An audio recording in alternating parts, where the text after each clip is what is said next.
Voilà, bonsoir, chers téléspectateurs. Grand merci pour votre fidélité à ces grands rendez-vous.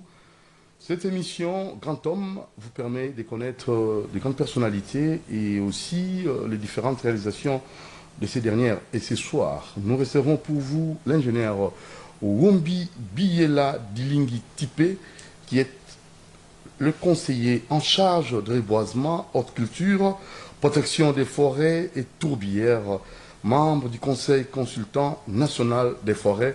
Et avec notre invité, nous allons en savoir plus sur les différentes réalisations et surtout, on va plus tabler sur les 3 ans d'exercice, parce que vous savez, le ministère de l'Environnement et du Développement durable, la MINETA Bazaïba Massoudi, qui est comme ça responsable numéro 1 et aussi la patronne, elle qui a pu travailler avec ces différents conseillers. Est-ce que les 3 ans étaient convaincants?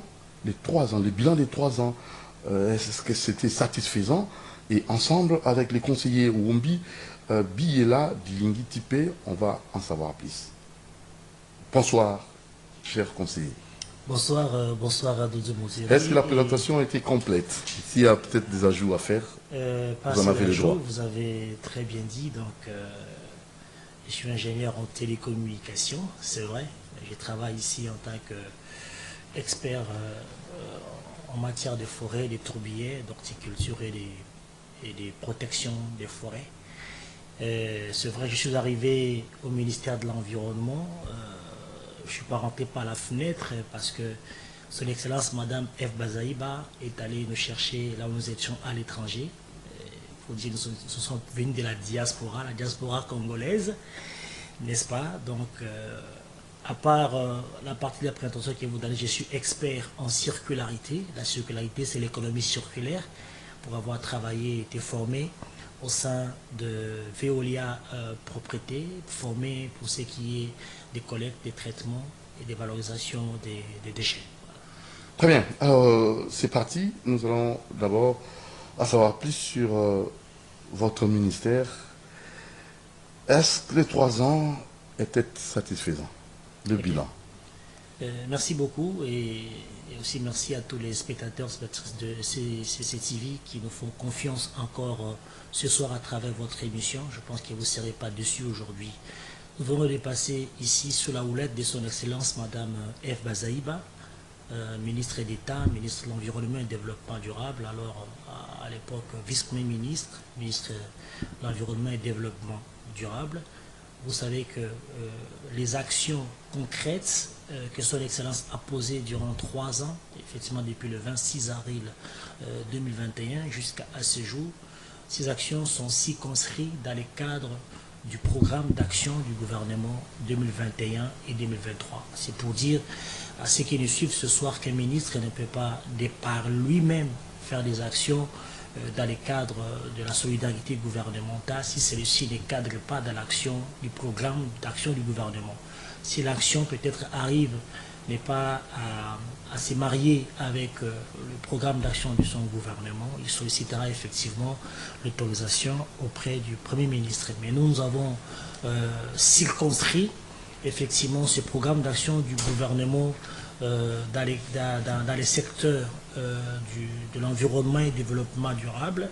Et d'abord, le programme d'action du gouvernement était axé sur des piliers, sur des axes et des actions prioritaires. Pour ce qui nous concerne, les ministères de l'Environnement, par exemple, nous avons les piliers 5 et les piliers 10. Les piliers 5 qui nous parlent de l'amélioration de la gouvernance dans la gestion des ressources naturelles, avec ces axes, les axes 15 et les piliers 10 est très important, qui nous parle de l'amélioration de la gouvernance dans la gestion des ressources forestières, lutte contre les changements climatiques et création des conditions de développement durable. Ce qui est encore très fort dans ces piliers, pilier 10, c'est l'axe 46 qui parle de la promotion de l'écologie, de la protection de l'environnement et du développement durable. Avec son action, je prends juste l'action phare de cet axe, c'est l'action 210 qui parle de l'affirmation affirmée du leadership africain mondial de la République démocratique du Congo dans les domaines de la gestion des ressources en eau, forestière et de la biodiversité. Après que les programmes d'action du gouvernement aient été déroulés par son Excellence Monsieur le Premier ministre devant les parlements le 26 avril 2021, donc son Excellence a demandé à son cabinet de pouvoir résumer, c'est-à-dire habiter, prendre corps ces programmes d'action du gouvernement, et c'est comme ça que son Excellence a dirigé d'elle-même des mains des maîtres les travaux de son cabinet. Nous avons résumé effectivement ce programme d'action du gouvernement 2021-2023 dans le domaine de l'environnement sur 10 mesures. C'est ainsi que lors de la 11e Conseil des ministres, n'est-ce pas, du 9 juillet 2021, son Excellence Madame le vice-premier ministre à l'époque, Maître F. Bazaïba, a fait valider 10 mesures urgentes, effectivement, pour la gestion des ressources naturelles. Je pense que ce sont ces 10 mesures-là que nous aurons l'opportunité de pouvoir, si vous le voulez bien, essayer d'éplucher pour voir si nous avons réalisé dans la totalité ou pas. Ok, on peut déjà aller avec les 10 mesures en question, pour que les gens puissent cerner et comprendre si réellement vous avez atteint votre objectif. Merci beaucoup. Je pense que ceux qui nous suivent auront la latitude de pouvoir vérifier effectivement ce que nous aurons à partager ce soir. Vous savez que Mme F. Bazaïba, c'est une personnalité politique de haut rang de notre pays qui ne jure que sur des actions à impact visible et aussi des actions qui ont des indicateurs objectivement vérifiables et que nous vous laisserons la latitude de pouvoir vérifier par les verbes de ce que nous aurons à vous proposer ce soir. C'est dans les soucis effectivement d'assainir la gestion du secteur de l'environnement, d'instaurer la bonne gouvernance et de mettre en œuvre la stratégie d'élargissement d'assiette. Vous savez que le ministère de l'Environnement, c'est aussi un ministère d'assiette. C'est ainsi effectivement que Maître F. Bazaïba, ministre d'État, alors vice-premier ministre et ministre de l'Environnement et Développement durable, avait fait présenter et valider au Conseil des ministres les 10 mesures urgentes effectivement pour la gestion durable des ressources naturelles telles qu'elle a exigé les programmes de choc du gouvernement dans les programmes d'action 2021 et 2023. Ces 10 mesures sont regroupées en deux principaux axes. Il y a les premiers axes qui nous parlent des changements climatiques et des crédits carbone. Et le deuxième axe, c'est l'axe qui parle typiquement des forêts et aussi de gouvernance forestière. Si vous voulez bien, je vais juste énumérer ces 10 mesures. Entre autres, la première mesure, c'est l'institution de la taxe carbone. On va aller vérifier dans cette émission si cela a été réalisé ou pas. La deuxième mesure, c'est la création de l'autorité de régulation du marché carbone en République démocratique du Congo. La troisième mesure, c'est le lancement des études en vue de l'élaboration de la politique nationale sur le changement climatique et l'adoption des cadres légaux et relatifs. La quatrième mesure adoptée, validée par le Conseil des ministres et un trait au secteur de l'environnement, c'est la tenue des États généraux. Ça, c'est quand même une mesure phare qui permet effectivement au ministère de l'Environnement et à la République démocratique du Congo d'avoir une revue légale, validée et valable. C'est qui est la tenue des États généraux des forêts de la RDC et la poursuite de l'opérationnalisation du Conseil consultatif national sur des forêts. Et la mesure suivante, c'est l'élaboration d'une politique forestière nationale pour notre pays, la révisitation des concessions forestières d'exploitation et de conservation octroyées dans notre pays. À ce jour, l'institution d'une commission chargée d'examiner la situation des bois rouges que nous avons trouvé assez catastrophique dans l'ex-province du Katanga.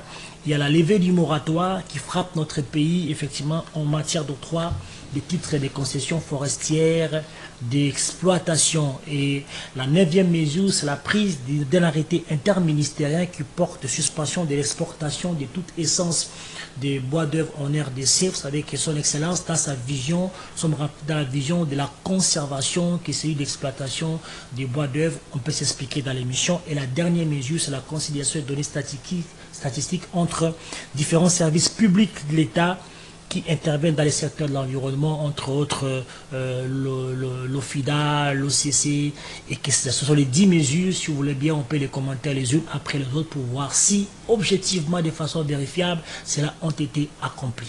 Alors, vous commencez déjà par la toute première mesure, l'institution de la taxe carbone.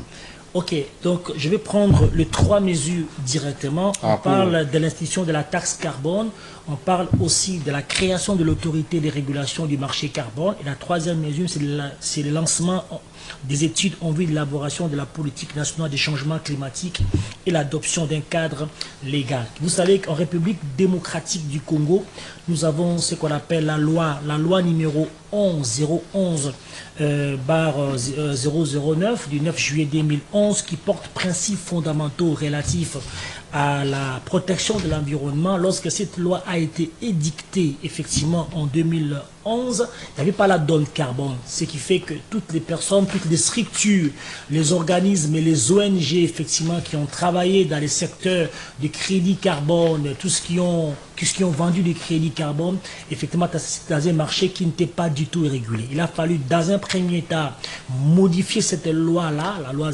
011, ce qui a été fait par l'ordonnance loi numéro 23007 du 3 mars 2023 qui a modifié la loi 0011 qui permet effectivement à la République démocratique du Congo dans cette loi de pouvoir injecter la donne carbone, la régulation des marchés carbone, les crédits carbone, les marchés carbone. Il y a aussi pour une première fois l'inscription dans cette loi qui est de la contribution déterminée au niveau national pour mettre notre pays au même diapason des directives internationales en matière de changement climatique.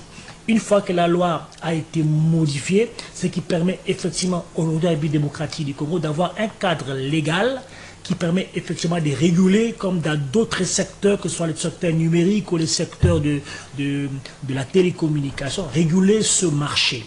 Et ça permet aujourd'hui à la République démocratique du Congo, pas seulement d'avoir un cadre légal, mais aussi de pouvoir rassembler toutes les personnes, réguler ces marchés et permettre à notre pays de pouvoir vivre de cette manne. Vous savez qu'aujourd'hui, les crédits carbone et ainsi que la taxe carbone, une fois que cela est mis sur pied, ça permettra à notre pays et au ministère de l'Environnement et du Développement durable, dans la vision de son Excellence, à avoir maximisé les recettes au niveau du budget et du trésor de notre pays. Donc, ces trois premières mesures ont été accomplies avec la modification de la loi, ce qui nous permet aujourd'hui d'avoir un cadre légal, un décret qui institue l'autorité de régulation du marché carbone avec les mandataires qui vont se faire nommer bientôt.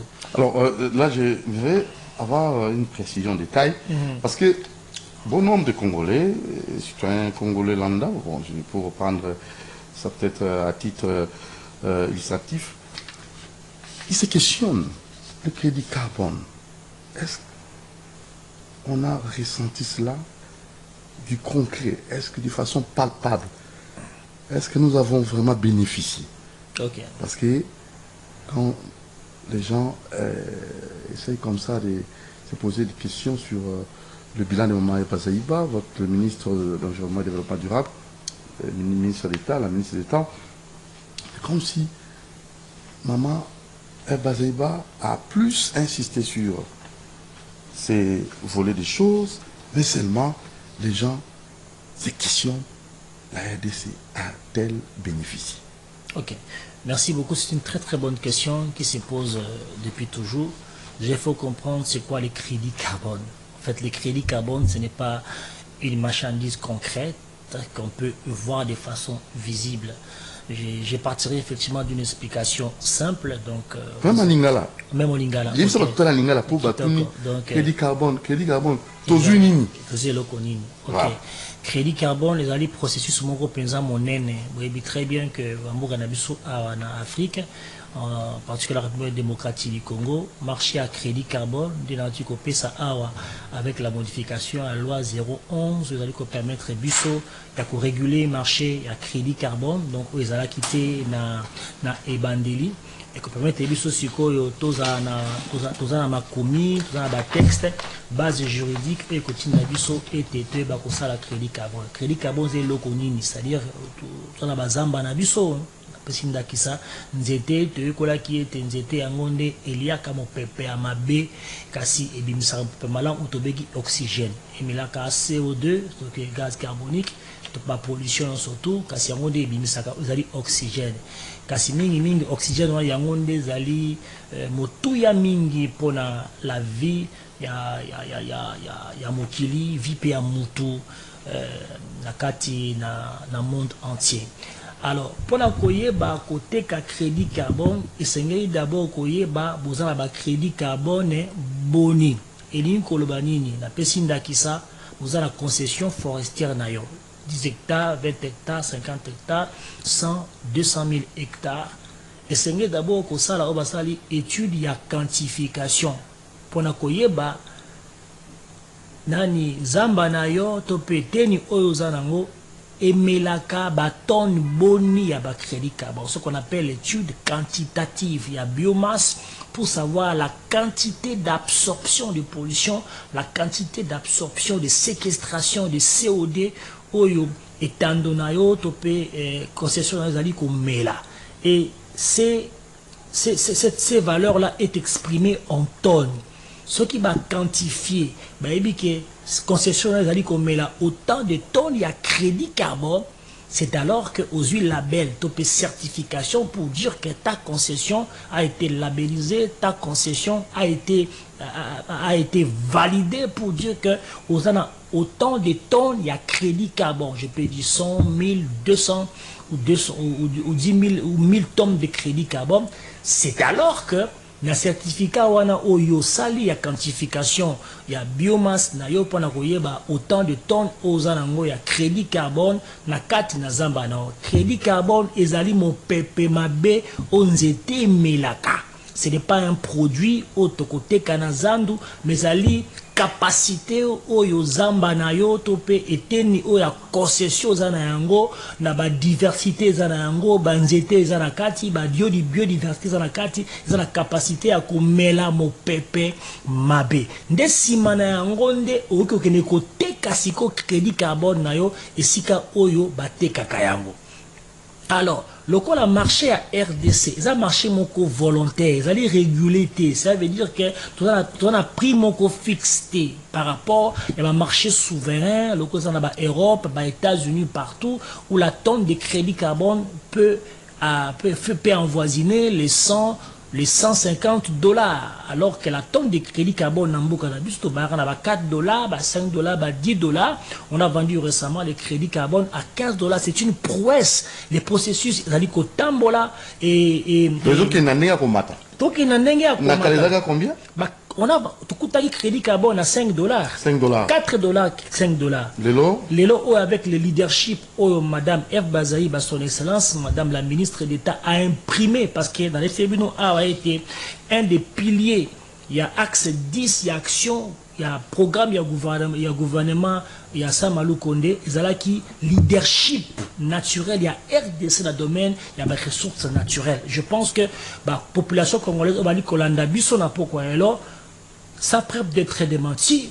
Vous pouvez, on n'a jamais parlé du ministère de l'Environnement dans Mbokanabiso comme durant ces 3 dernières années. On a été dans tous les forats sur la vision du chef de l'État. On ne pouvait pas faire la politique de la chaise vide. Il fallait se retrouver partout. On a parlé de la RDC. On a vendu la RDC comme étant un pays solution qui n'est pas évocable, qui n'est pas infable.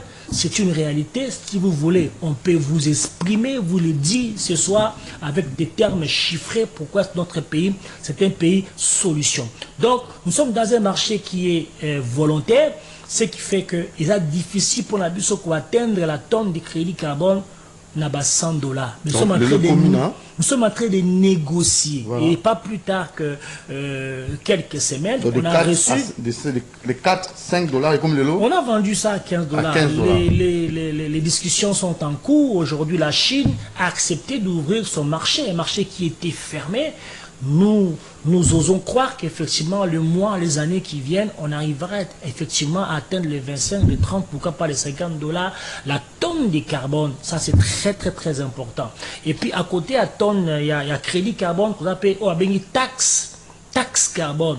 Taxe carbone, c'est la taxe oyo, bali ko appliquer na ba pollueur payeur. On t'a dit que polluer et sengeli afuta pako ya pollution. Au sein de mutuka, vous allez à mokolo, vous allez polluer environnement et sengeli au futa. Vous allez à usine et tout ça, vous allez polluer et sengeli au futa. Donc là, nous avons instauré aussi la taxe carbone, qui est une taxe solidaire, qui est une taxe juste, qui est une taxe qui est responsable. Moto dans la usine allait polluer, azala mi tuka ba machine allait polluer et c'est effectivement akia le beaucoup na poche pour na ça la compensation na nature na environnement eu égard il y a niveau il y a pollution ou il y a zali comme ça. Alors est-ce que simbi tout est simbité ba pays pollueur on a ba pays où il y a mindele kuna bangonde bazali ba grand pollueur, est-ce que bazali kotosa to bazali kotosa te biso RDC to na bazamba o to na makoki wana na komela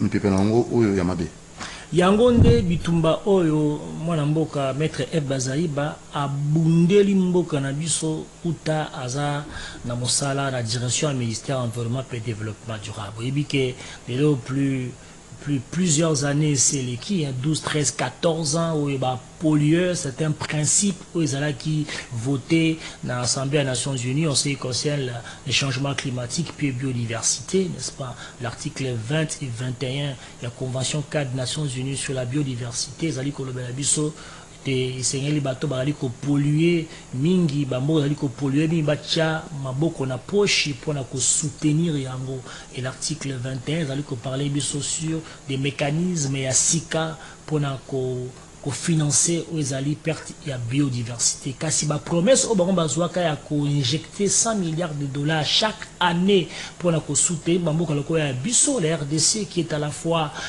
solution du monde qui est aussi victime mais promesse wana etikala ko salema ata mokolo mon côté na kopesa bino illustration pour vous dire que les pays des G20 les G20 sont en eux seuls responsables de 80% des pollutions mondiales. Les pays à économie intermédiaire, le cas Inde, le cas Afrique du Sud, ils sont responsables que de 16%. Mais l'Afrique dans son entièreté n'est que responsable de 4% des pollutions mondiales. Ce qui fait que la RDC, c'est 0,0 machin de pourcentage, il y a pollution. Donc on est à la fois victime parce que nos forêts captent des pollutions que nous ne sommes pas responsables, et on est aussi solution parce que notre pays, de par son couvert forestier de 155 millions de forêts tropicales humides du bassin du Congo, n'est-ce pas? Un peu plus de 60% des forêts tropicales du bassin du Congo. Aujourd'hui, nous sommes le poumon vert. Donc, nous sommes le premier poumon vert de l'humanité. Au-delà même, il y a forêt, il y a Amazonie, ou le forêt, il y a Brésil, où il y a la superficie monnaie, mais la capacité, il y a absorption, il y a la pollution, il y a Zambanabiso, et l'équipe tellement ébélé. On parle de RDC pays solution, mais pas simplement par rapport, il y a capacité, il y a Zambanabiso, capter la pollution, mais aussi, il y a aussi autre chose, aux Zambanabiso et Salaka, ils ont des fonctions hydriques. Cela veut dire que mécanisme et écosystème nabiso forestier et ça la été sans les forêts de la RDC dans les bassins du Congo, du Tanga ata mbula moko te robeta na Rwanda, ni na Burundi, na Uganda, na Soudan, na Kenya, na Éthiopie, na Érythrée, na Égypte. Au moins à niveau il y a solution mboka nabiso ezala ki na yango. Alors que faire maintenant si une bazon di mateko pimisa monsolo kopesa biso bazamba na biso to sana ngoni na ebisu yo mbela wana ebandi kozwa retour na yango pamba te esika moko te bali kolobelali o elikabetali environnement changement climatique sans la présence de la RDC. La RDC ne demande que des compensations responsables. Kala on nous a mis des aides à développement. On n'a pas besoin d'aide en développement. Notre pays est suffisamment riche, notre pays est solution. On demande qu'il y ait des compensations responsables. Vous avez vu lorsque notre pays, dans sa souveraineté, ils ont une décision, il y a couvert un bloc gazier, un bloc pétrolier. Ça a bougé le monde. Ça a bougé le monde. Pourquoi? Parce que pour Nabango, la RDC ne peut pas accéder à son développement. Or, la COP à Paris, n'est-ce pas? La COP de Paris autorise aux États de pouvoir revenir à des procédés polluants, par exemple. Vous avez l'Allemagne aujourd'hui est revenue au procédé polluant d'il y a des années, parce qu'il a un problème sérieux avec la guerre de l'Ukraine, parce qu'il y a un problème de développement pour permettre la population allemande à accéder à l'électricité et puis à la gaz. La RDC aussi a les droits.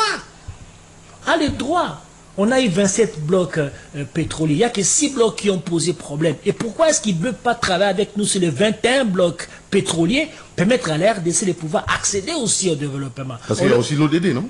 Les ODD, voilà le développement durable. On les a rappelés, les pays comme le Gabon. Depuis des années, ils font l'exploitation offshore, il y a du pétrole. Personne n'en parle. L'Angola le fait. Aujourd'hui, l'Ouganda est en train de portionner du pétrole dans le bloc albertain, n'est-ce pas? Personne n'en parle. Lorsque la RDC veut toucher à sa richesse naturelle pour permettre à sa population d'accéder au développement, ça devient un problème sérieux, n'est-ce pas? Dans notre pays, c'est véritablement un pays solution. Aujourd'hui, si réellement ces pays-là, ces pays pollués, même s'ils n'arrivent pas à accomplir la promesse de Bango et que le juste marché souverain à Bango, marché souverain à Bango, crédit carbone, je vous assure que le crédit carbone en RDC ramènera beaucoup plus de l'argent, à même titre que l'or. Il faut continuer le combat. Le combat continue. Voilà pourquoi nous nous inscrivons dans la continuité des acquis, n'est-ce pas? C'est vrai qu'on toutefois, les bases fondamentales sont là. Et nous avons le sentiment d'un devoir accompli par rapport au programme d'action du gouvernement, et l'appétit est de que nous puissions continuer et faire encore plus pour que réellement les dividendes atteignent la population congolaise en termes de crédit carbone, et ça la palpable. Mais on doit aussi étudier cela, on doit aussi savoir, parce qu'on doit former aussi. Est-ce que vous avez prévu cela? Parce que comment étudier le crédit carbone? Est-ce que ça s'apprend au niveau de nos universités? Je ne sais pas. Tout ça, ça doit vous intéresser. Exactement. Je pense qu'au niveau de nos universités, à l'occurrence à l'université de Kinshasa, à la faculté des sciences, où il y a le département de l'environnement, à l'université de Lubumbashi, aujourd'hui, ces études de crédit carbone, des biomasses sont ainsi administrées à nos étudiants qui apprennent cela. Et aussi, il y a aussi des formations, des ateliers qui sont dans les cadres de renforcement des capacités. Nous sommes aussi disposés, nous-mêmes aussi, au niveau du ministère de l'Environnement et du Développement durable, même au niveau du cabinet de son Excellence, justement, à pouvoir aider aussi au renforcement des capacités, à les formations voulues et pour que la population... Et la pose de pierre l'autre fois, c'était au sujet de quoi? Parce qu'on avait c'était un bâtiment imposant, effectivement, qui va aider la République démocratique du Congo dans la gouvernance forestière et à connaître réellement nos capacités forestières. Ça va aider aussi la population estudiantine, effectivement, à avoir accès à l'information voulue, aux partenaires extérieurs, et aussi à connaître réellement les capacités forestières de notre pays. C'est une nouvelle chose. C'est comme ça a été aussi le centre hydro-informatique qui se trouve au niveau des ressources en eau à limiter. C'est une nouvelle donne. Ce sera un nouvel établissement au niveau de l'Afrique centrale. Très bien. Alors, poursuivons, parce qu'il y a les 2 mesures urgentes. Pour une gestion durable des ressources naturelles, vous avez expliqué les 3 premières mesures. Il en reste 7. Autre mesure, c'était la vision du chef de l'État. Vous savez, le chef de l'État, dans une de ses discours à la nation, il avait parlé sur les états généraux des forêts. Ce n'est pas la vision de Mme F. Bazaïba, nous l'avons juste opérationnalisé, on a appliqué. C'est pour dire que la ministre a appliqué scrupuleusement la vision du chef de l'État et la politique de la nation que dirige son Excellence, Monsieur le Premier ministre. Donc, c'est dans ce cadre-là, effectivement, se sont organisés les états généraux des forêts, qui ne sont pas organisés depuis des années. Les partenaires entendaient cela. Ça a eu lieu au mois de janvier. Je pense que de jour à l'autre, les rapports qui est en train d'être consolidé sera publié pour que tout le monde sache réellement ce qui a été dit au niveau des états généraux des forêts. Je vous assure qu'il y a eu des discussions houleuses. Un peu plus de 6 sous-commissions ont été mises sur pied. Votre serviteur a dirigé la sous-commission de la fiscalité et parasfiscalité des bois. Il y a des commissions qui ont parlé de la biodiversité, qui ont parlé des crédits carbone, qui ont parlé des changements climatiques. Il y a même une commission qui a parlé effectivement du moratoire, parce que le moratoire fait partie des 10 mesures urgentes qui sont les sénateurs avaient fait valider. On n'a pas eu du moratoire. Je pense que ça ne tardera pas à voir les conclusions des états généraux des forêts qui ont bel et bien eu lieu malgré les atermoiements, malgré les oppositions. Cela a eu lieu sur la vision du chef de l'État. Une autre mesure, c'est l'élaboration d'une politique forestière. Ça cadre aussi avec les états généraux des forêts qui va ouvrir effectivement la fenêtre, la brèche pour l'élaboration de la première politique forestière en République démocratique du Congo. Une autre mesure très importante parmi les 10 mesures, c'est la révisitation de tous les titres des concessions forestières d'exploitation et de conservation octroyées en République démocratique. Pourquoi cette révisitation? C'est très important parce qu'il fallait mettre de l'ordre dans la maison.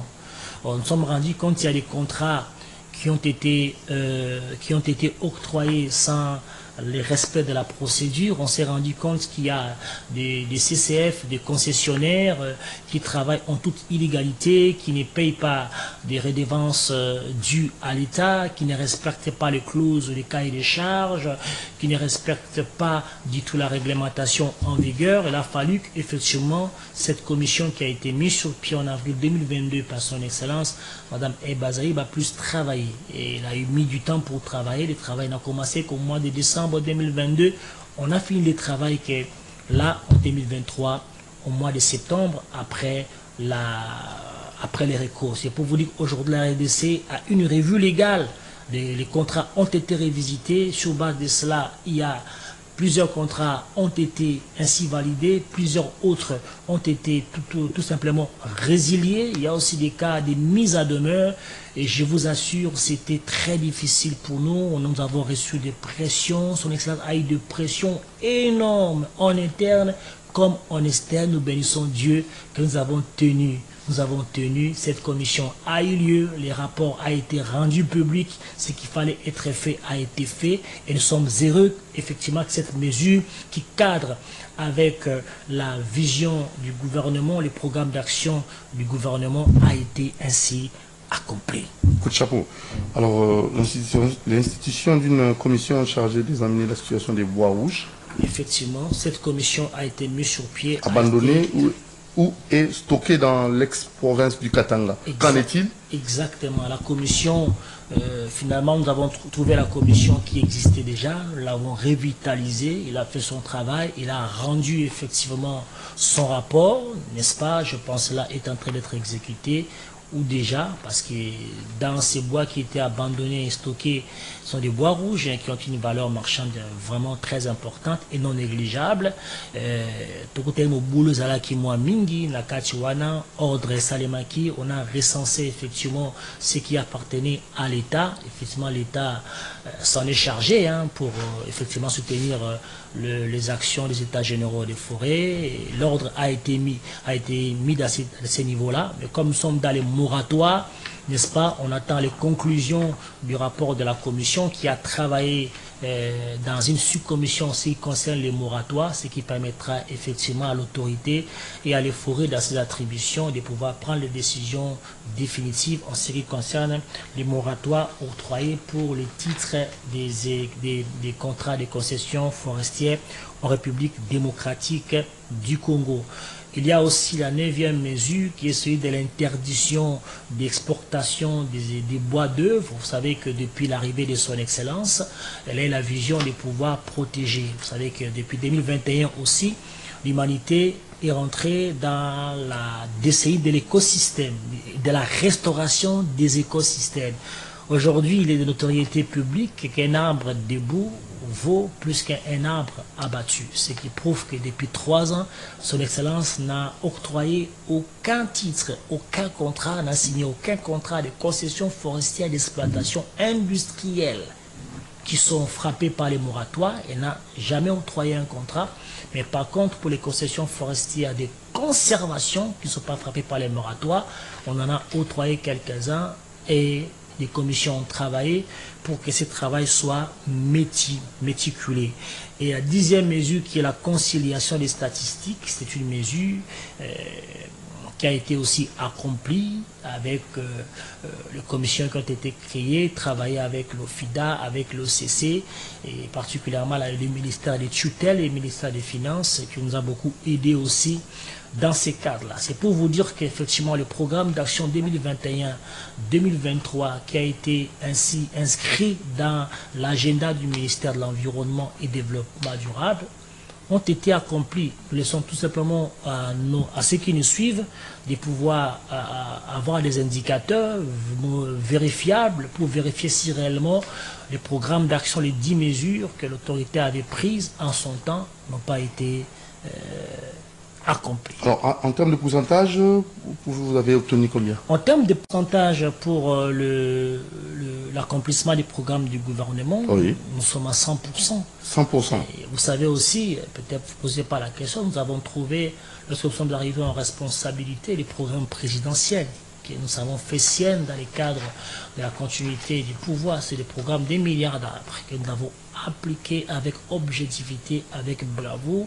Le chef de l'État a présenté l'accomplissement de ces programmes de 1 milliard d'arbres lors de son dernier speech au congrès réuni du Parlement, du Sénat et de l'Assemblée nationale. Pour vous dire que même les reboisements, les programmes de reboisement qui étaient programmes phares du chef de l'État, je dis bien le programme du chef de l'État a été accompli avec brio et faste sous la mandature de son Excellence Madame Eve Bazaïba. 100%. Voilà, à 100%. Coup de chapeau à vous et nous tendons vers la fin.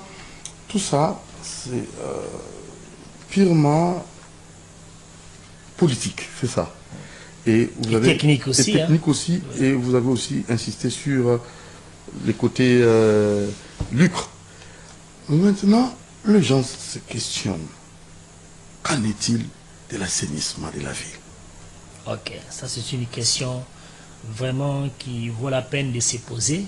Donc, parce que l'autre fois, on nous a dit, nous avons appris, nous avons vu la Minita en train d'assainir. Elle-même est descendue sur terrain pour assainir la ville.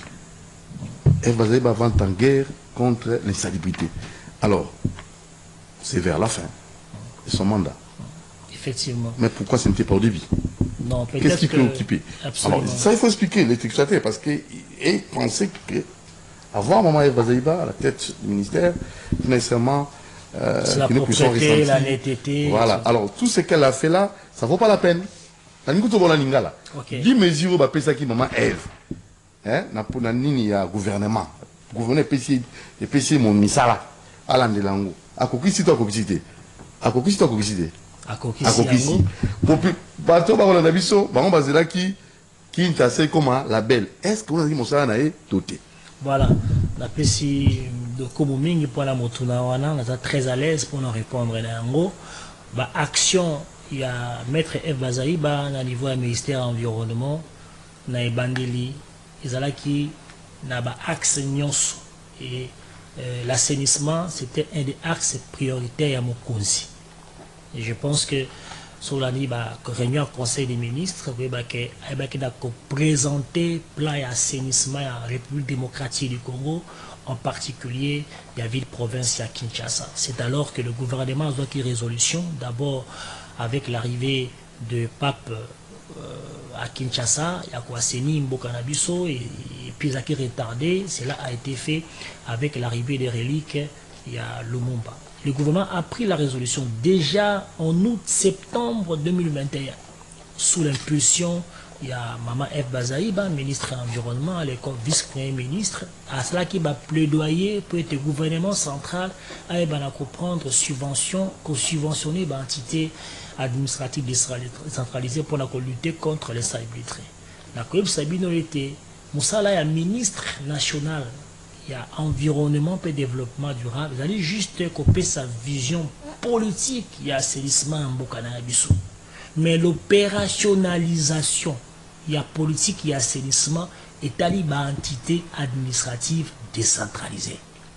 Ce qui est entité, ce qui par exemple ville à Kinshasa, topé province, topé ville moko ya mboka na biso, lumbashi tomatadi, bazana un problème pour la kosala assainissement, baki kosala appel na direction normative, il y a ministère environnement qui a une grande direction, il y a assainissement.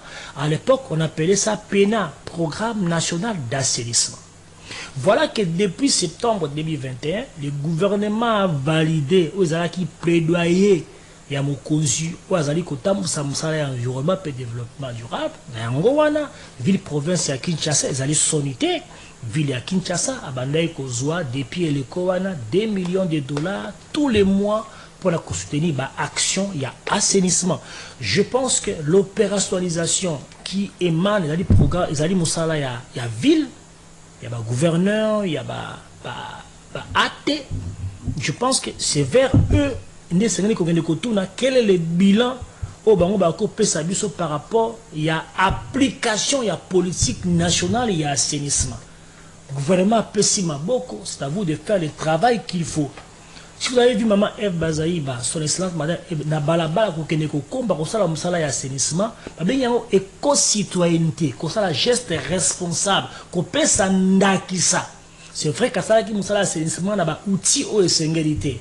Il y a beaucoup de critiques, ma paix les a quitté, ma charrue a quitté. Ils allaient juste exemple pour montrer à la population que Moutounion surtout sika oya fandi, liboso anda kunae, aruiko kombola, aiko timula, salité na kati ya caniveau et tout, c'est l'éco-citoyenneté. Un exemple. Après ça qui peut exemple, en ce qui concerne le recyclage, très sélectif. Après ça peut exemple et assainissement qui doit nous servir des modèles aujourd'hui à chaque Congolais et à chacune des Congolaises. Il faut emboîter les pas. Satisfait de votre réponse, je crois, population, exploiteur, Balandi, Bayoki, Bajouyano, l'ingénieur Rombi, conseiller forêt, en charge de la forêt, Toum Nasuka. Peut-être pour se séparer, peut-être on aura d'autres numéros, mais le problème c'est aussi de communiquer. Quand vous communiquez, vous pouvez comprendre que Mamaï Bazaïba, na Oba Pesaki, Misala, c'est que ça là. À celle en haut, on a 100% réussite.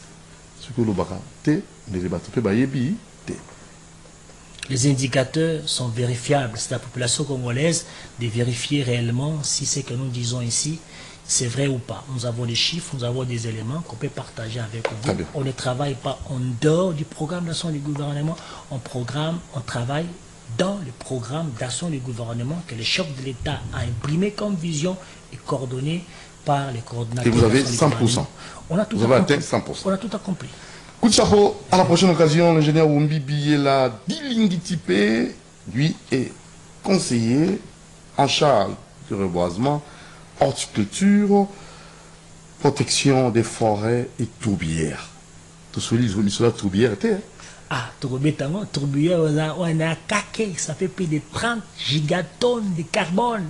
Les tourbières, oui, à RDC, c'est à peu près plus de 3 à 5 ans de pollution mondiale. Oyastokaka.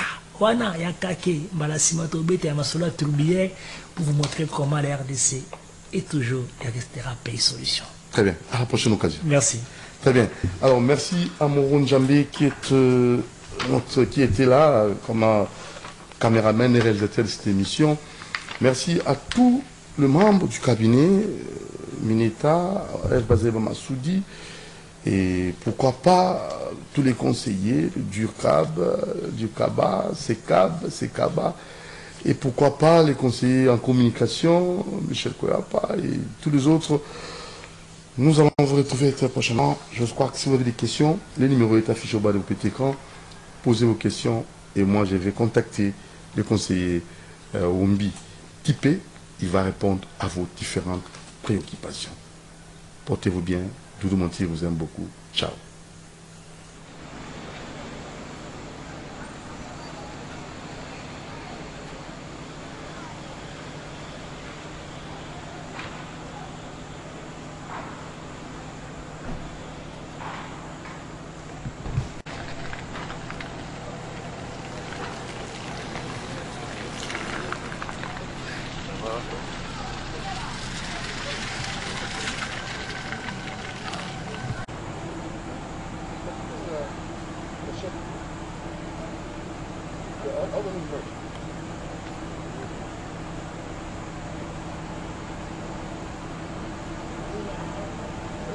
Eso es